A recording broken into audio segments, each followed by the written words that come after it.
할렐루야. 여러분은 전염병이 무섭습니까? 전염병을 보내시는 하나님이 무섭습니까? 아니면 사람이 두렵습니까? 우리가 오늘 이 새벽에 기도하면서 기억해야 될 것은 전염병을 보내시기도 하시고 사람을 세우기도 하시고 패하기도 하시는 하나님을 우리가 두려워해야 될 줄로 믿습니다. 결코 사람을 두려워할 필요는 없습니다. 예배를 드리라 마라, 드리지 마라 하고 말하는 사람을 두려워하지 마십시오. 우리 신앙에서 무엇보다도 지금 코로나 바이러스 확산을 막기 위해서 교회 예배를 중단시킬 필요가 있다. 대통령이 이렇게 한마디 하니까 아주 방송에서, 공영방송에서 기자라는 사람, 평론가라는 사람, 이런 사람 모여 앉아가지고, 대학 교수 이런 사람 모여 앉아가지고 아주 교회를 비방하고, 모이는 교회를 비방하고, 또 바이러스의 온상지가 교회인 것처럼 그렇게 프레임을 씌우고, 그렇게 떠들어대고, 또 예수는 교회를 세운 적이 없다는 등, 나는 예수입니다. 도울 김용옥이 그런 책을 썼대요. 나는 예수입니다. 이런 책을 썼다고 합니다. 그런데 그 내용 자체가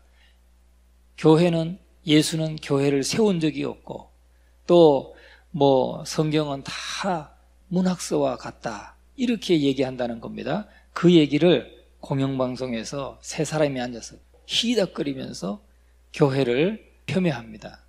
그리고 예수 믿는 사람들을 조롱합니다. 그러면서 신앙을 갖는 것은 참 어리석은 일이다. 참 말도 안 되는 얘기. 성경에 기적적인 얘기들, 마리아가 처녀가 아기를 낳았다는 걸 어떻게 믿느냐, 말하면서 떠들어대고 그렇게 휘덕대고 있습니다. 여러분, 우리는 지금 좌파들이 기독교를 탄압하고 있는 거예요. 어떻게 그런 말을 할 수 있습니까? 공영방송에서 하나님을 말도 하지 말라고 하는 놈들이 하나님을 들었다 놨다 교회를 비방하면서 그렇게 비방하고 있습니다. 조롱하고 있습니다. 이거는 기독교를 대적하고 있는 겁니다. 우리가 그걸 알아야 돼요. 대통령 한마디에 지금 춤을 추고 있는, 아주 등달아서 춤을 추고 있는 사람들, 그러면서 서서히 기독교들이 아무 말도 안 하고 아무런 행동도 하지 않고 하니까, 그래 니들이 별 수 있냐, 이런 식인 거예요. 그러면서 참 공공연하게 기독교를 대적하고 있는 것입니다. 우리는 이것을 결코 용납해서는 안 되는 것입니다. 용납해서는 안 되고 반드시 심판해 줘야 됩니다. 표로 심판해 줘야 돼요. 그래서 우리는 이 새벽에 정말 기도해야 됩니다. 이 고난주간 주님께서 우리의 모든 죄를 대속하시기 위해서 고난의 종으로 오셔서 고난받으시는 이 주간에 그렇게 떠들어대고 있습니다. 우리는 다시 한번 그것을 기억하면서 정말 기도해야 되고 행동해야 되고, 이것을 막아내지 않으면 이제 예배는 폐하여지고, 북한의 예배가 왜 폐하였으면 중국 자유롭게 경제활동도 하고 하죠. 중국 선교사님들 지금 다 쫓겨나왔습니다. 선교활동 못합니다. 공공연하게 예배 못 드립니다. 그 사람들. 교회가 있죠. 거기도 중국 정부가 인정한 교회가 있는데 함부로 예배 못 드립니다.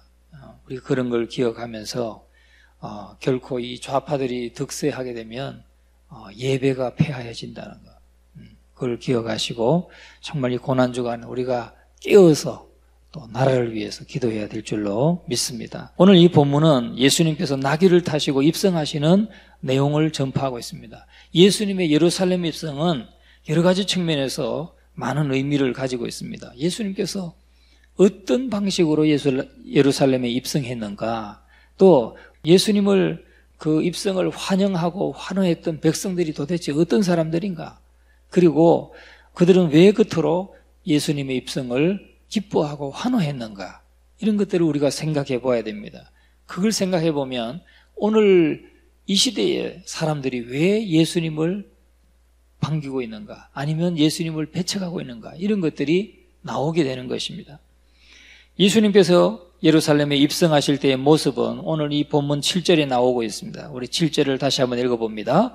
나귀 새끼를 예수께로 끌고 와서 자기들의 겉옷을 그 위에 얹어 놓음에 예수께서 타시니. 이 본문에 의하면은 예수님께서 예루살렘에 입성하실 때 그 모습은 아주 초라하죠. 화려하지도 않고 장대하지도 않습니다. 그저 초라하리만큼 소박하고 겸허했던 것을 볼 수가 있습니다. 위세당당하지도 않습니다. 어린 나귀 새끼를 등에 타고 예루살렘에 입성하시는데 얼마나 사람들이 보면 참 우스꽝스러운 모습이겠습니까? 조그마한 나귀를 타고 거기에 겨우 사람들이 겉옷을 깔고 예수님이 타시고 입성하셨다는 거죠. 우리는 그 모습을 통해서 무엇을 할 수 있는가? 그 모습을 통해서 겸허한 메시아를 볼 수가 있습니다. 겸손한 구원자를 볼 수가 있다는 것입니다. 한 나라를 정복하고 지배하기 위해서 입성하는 것이 아니라 예수님은 지금 예루살렘에 들어가셔서 십자가에 피 흘려 죽을 장소인 그 예루살렘에 들어가시는 것입니다. 다시 말해서 이제 예수님께서는 고난받는 종으로 입성하시는 거란 거죠. 겸손한 메시아를 우리에게 보여주고 있습니다. 인간의 죄를 대속하시고 새 생명을 주시기 위해서 고난받는 종으로 그 예수님은 예루살렘에 입성하셨습니다. 오만하고 불순한 지배자로서가 아니라 하나님 아버지의 뜻을 겸손히 받들고 고난받기 위해서 십자가를 지시기 위해서 고난받는 종으로 예루살렘에 입성하셨다는 거죠. 뿐만 아니라 예수님은 사랑의 통치자로 오신 것입니다. 예수님은 하나님의 사랑의 법을 따라서 죽으시는 그리스도로 이렇게 사망 권세를 정복하시고 새로운 생명의 세계를 펼치기 위해서 고난받는 종으로, 그러나 사랑의 통치자로 오셨다. 종으로 오셨지만 결국은 우리 안에 사랑을 가지고 통치하시는 사랑의 통치자로 오셨다는 것, 이것을 우리가 잊어서는 안 될 것입니다. 그러면 왜 군중들이 그렇게 예수님을 환영했는가? 예루살렘 입성을 환영했는가 하는 거죠. 예수님은 고난받는 종으로 이제 예루살렘에 들어가시면 십자가의 고난을 받으시고 죽으시고 부활하시는 이 고난받는 종으로서, 구원자로서, 또 사랑의 통치자로서 이렇게 오셨는데, 군중들은 예수님을 환영하기는 했는데 그 목적이 달랐다 하는 것을 우리에게 가르쳐주고 있습니다. 우리 9절과 10절을 같이 한번 읽어봅니다. 앞에서 가고 뒤에서 따르는 자들이 소리 지르되 호산나 찬송하리로다, 주의 이름으로 오시는 이여 찬송하리로다, 오는 우리 조상 다윗의 나라여 가장 높은 곳에서 호산나 하더라. 여러분, 지금 예수님을 이렇게 호산나 찬송하리로다, 주의 이름으로 오시는 이여, 주님으로 오시는 이여, 또는 다윗의 나라여 하고 이들은 환영을 했습니다. 이것을 보면 이 사람들이 참 주님을 바로 알고 하는 것 같습니다. 그런데 이 사람들이 바로 예수님을 십자가에 못 박으라고 외친 사람들이라는 사실이죠. 처음에는 이렇게 호산나 찬송하리로다, 주의 이름으로 오시는 이여 하고 환영했던 사람들이 예수님을 십자가에 못 박으라고 외치는 사람들이 되었다는 것입니다. 이 예수님의 입성을 환호한 자들은 대부분 그를 따르던 이 군중들입니다. 군중들. 그런데 물론 예수님을 따르던 사람들은 고향에서 갈릴리로부터 쫓아왔던 제자들과 소수의 제자들과 여인들이 있었지만 그들을 제외하고는 모두가 다 예루살렘의 군중들입니다. 그런데 이들은 계층적으로 보면 지위가 높은 사람들이 아닙니다. 그저 서민들, 가난하고 소외받고 천대받고 이렇게 경제적인 능력이 없고 이런 사람들, 세상적으로 말하면 비천한 사람들, 그런 사람들이 예수님을 지금 환영했다는 말이죠. 또 당시 이스라엘 사회는 소수의 특권층을 제외하고는 모두가 다 경제적으로 빈곤하고 정치적으로는 착취를 당하고 또 경제적으로 소외받았던 그런 사람들입니다. 그러니까 그런 사람들이 지금 예수님을 환영했다는 사실이죠. 환영했습니다. 어떻게 보면 오늘날도 보면은 사실은 물론 돈 많은 사람들 중에도 권력을 가진 사람들 중에도 신앙생활 하는 사람들 있습니다. 근데 진짜 신앙생활 하는 사람인가? 그거는 우리는 알 수 없어요.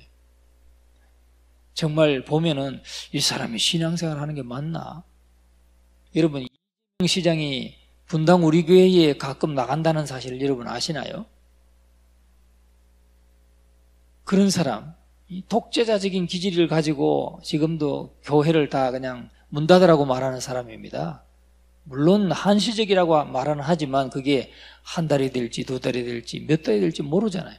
그러면서 코로나 바이러스는 앞으로 더 확산될 수 있다고 소리하고, 그러면서 탄핵이 없었다면 1,000만 원도 줄 수 있었다 뭐 이런 얘기하고 그래요. 그러면서 교회는 예배를 못 드리라고 딱 막습니다. 그런 사람도 교회 다녀요. 그러니까 난 정치인들 믿지 않습니다. 공직에 있는 사람들 정말 제대로 신앙 있는 사람 몇 사람이나 될까? 많지 않습니다. 연예인들 많지 않습니다. 교회를 다녀도 건성건성. 우리는 모르죠. 그러나 그런 모습 속에도 진짜 믿음이 있을 수 있지만 별로 그렇게 신뢰가 가지 않는다는 거죠. 그러니까 오늘날도 보면 사실 서민들이 더 진실하게 주님을 섬기는 것이 맞죠. 그런 사람이 더 많습니다. 당시의 사람들도 이렇게 예수님을 환영했던 사람들이 그들인데, 그러나 그들도 올바르게 예수님을 따른 것은 아니었습니다. 올바르게 예수님을 환영했던 것은 아니었습니다. 그들도 정치적인 메시아, 자기들을 그러한 착취로부터 구원해주고 로마의 압제로부터 구원해주고 또 특권층으로부터 그렇게 소외당하는 그러한 울분들을 주님이 다 해결해 주실 수 있는 분이라고 생각해서 따랐다는 거죠. 결국은 그들이 예수님을 십자가에 못 박으라고 외친 사람들이었습니다. 뭐가 좀 핍박이 오고 경제적인 정부가 권력을 가지고 핍박을 하고 그러면 어찌 보면 지금도 보잖아요. 그 나라를 한번 살려보겠다고 광화문에서 시위를 하고 뜨거운 마음을 가지고 이 사람한테 정권을 맡겨서는 안 되겠다. 오늘은 정광훈 목사님 위해서도 좀 기도해야 될 줄 믿습니다. 그런데 그런 분들을 누가 비난합니까? 또 지금 이 코로나 사태에 예배를 모여가지고 이렇게 교회에서 모여서 예배드리는 교회를 누가 비방합니까? 교회들이 비방을 해요. 어떤 교회들이. 말이나 됩니까? 하나님을 섬긴다는 사람들이. 여러분, 우리 그걸 알아야 돼요. 결정적인 순간, 위기의 순간에는 이렇게 주님을 쫓던 사람들도 지금 비방한다는 거죠. 믿음으로 살고자 하고 정말 하나님을 믿고 그 말씀대로 살고자 하는 사람들을 그 사람들이 비방하고 또 나중에는 핍박할 수도 있습니다. 여러분, 그런 걸 기억해야 됩니다. 오늘 예수님을 주님이라고 말을 하고 다윗의 나라를 찬송하고 하는 이 사람들이 예수님을 십자가에 못 박으라고 외쳤다는 사실이죠. 그러면 그 군중들의 잘못된 메시아가는 무엇이었는가 하는 거죠. 그 사람들은 애타게 메시아를 기다렸습니다. 그런데 그 메시아는 정말 우리를 죄에서 구원해 주시고 또 인간의 근본적인 문제, 이 사망의 문제, 이 문제에서 건져주실 그런 메시아를 성경에서 말하는 예수님께서 그런 목적으로 오셨는데 그것을 고난받는 메시아를 그들은 기대했던 것이 아니라는 겁니다. 그들은 정치적인 해방을 가져다 줄 지도자, 그래서 늘 압제받는 그들에게 자유를 줄 지도자, 줄임배를 채워줄 그런 밥을 제공해 줄 수 있는, 또 고통스러운 현실을 개혁할 수 있는 그런 지도자를 찾아 나라를 부강하게 만들어주는 그런 지도자를 찾았다는 것입니다. 여러분, 이러한 사상이 팽배했을 때 딱 나타나신 분이 예수님이세요. 병든 자를 고치시고 5,000명을 먹이시고 정말 죽은 사람을 살리시고 정말 그런 모습을 볼 때 왜 따르지 않겠습니까? 그래서 우리는 결국은 이 사람들이 예수님을 이렇게 잘못된 정치적인 메시아로 기대하고 쫓았기 때문에 결국은 예수님을 버리는 사람들이 되었다. 왜? 그 기대를 채워주지 못하고 예수님이 십자가에 고난받으시고 죽으시니까 이 사람들의 기대는 다 무너졌던 거죠. 오늘 우리들도 우리가 주님을 좇을 때에 정말 우리를 죄에서 구원하시고 죄와 사망의 법에서 우리를 건져서 영원한 생명을 주시고 또 참된 평안을 주시는 주님을 바라보고 주님을 섬길 때 우리의 믿음이 흔들리지 않을 수 있습니다. 그렇지 않고 조금이나마 세상적인 이 사람들이 쫓았던 그런 개념을 가지고 예수님을 쫓는다면 오늘 우리들은 흔들릴 것이고 그러한 것을 우리에게 주지 못하는 주님을 결국은 떠나게 될지도 모른다는 거죠. 물론 여기 계신 분들은 그런 일이 없겠지만 여러분 우리가 전염병이 좀 돈다고 물론 우리가 막아야 될 건 협조해야 될 건 하겠죠.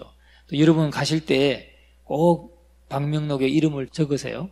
만에 하나 저는 뭐 그렇게 되지 않으리라고 믿고 있지만 그러나 만에 하나 또 발병이 되는 분이 계시다면 이렇게 역학조사 때문에 그 이름을 적는 거니까 그런 거는 우리가 협조해주고 또 들어오시면 손소독제 꼭 하셔서 최대한 줄이시고 그런 감염될 수 있는 걸 줄이시되 우리가 너무 두려워하고 떨지는 말자.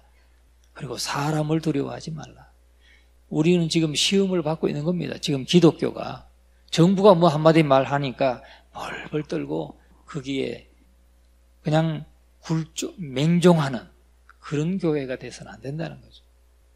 그들의 의도도 봐야 되고 그들의 의도가 다 순수하게 지금 전염병만 잡겠다는 의도가 있겠습니까?